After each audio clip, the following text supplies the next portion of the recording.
Dancing animals down here, real story up here, okay? Yeah, so anyway, John Frydenberg was out and about yesterday talking up new Treasury analysis that reckons Australia is doing pretty bloody well economically, considering the Rona. In terms of employment levels and in terms of overall economic activity, our economy has outperformed every major advanced economy in the world.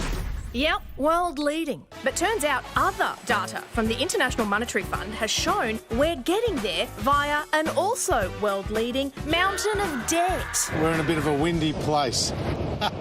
Apparently, government debt has more than doubled, 221% to be precise, over the last 2 decades, and will finish the year at $855 billion. It's 44.1% of our GDP, and that means the nation faces at least another 10 years of budget deficits. Australia has outperformed the United States, Canada, the United Kingdom, France, Germany, Japan. As Frido dunks on other nations about their post-COVID recovery, the IMF data shows that we top the world leaderboard in terms of government debt as a proportion of GDP. It's because we've had a global financial crisis and we've had the COVID crisis, which is still impacting us now. So the government's been spending money like crazy. The level of government debt, when it's increasing as it is right now, just leaves the Australian economy vulnerable.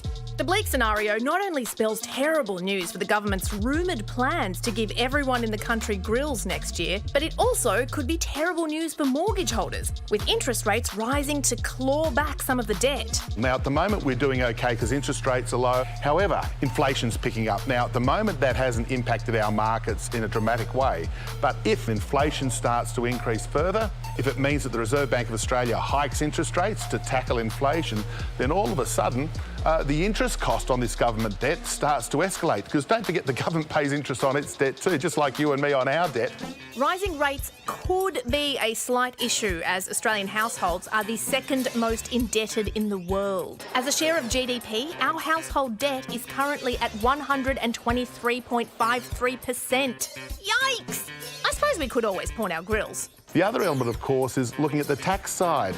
Are we collecting enough tax revenue, particularly from international corporations who seemingly pay very little tax here in Australia? We're not out of the woods yet.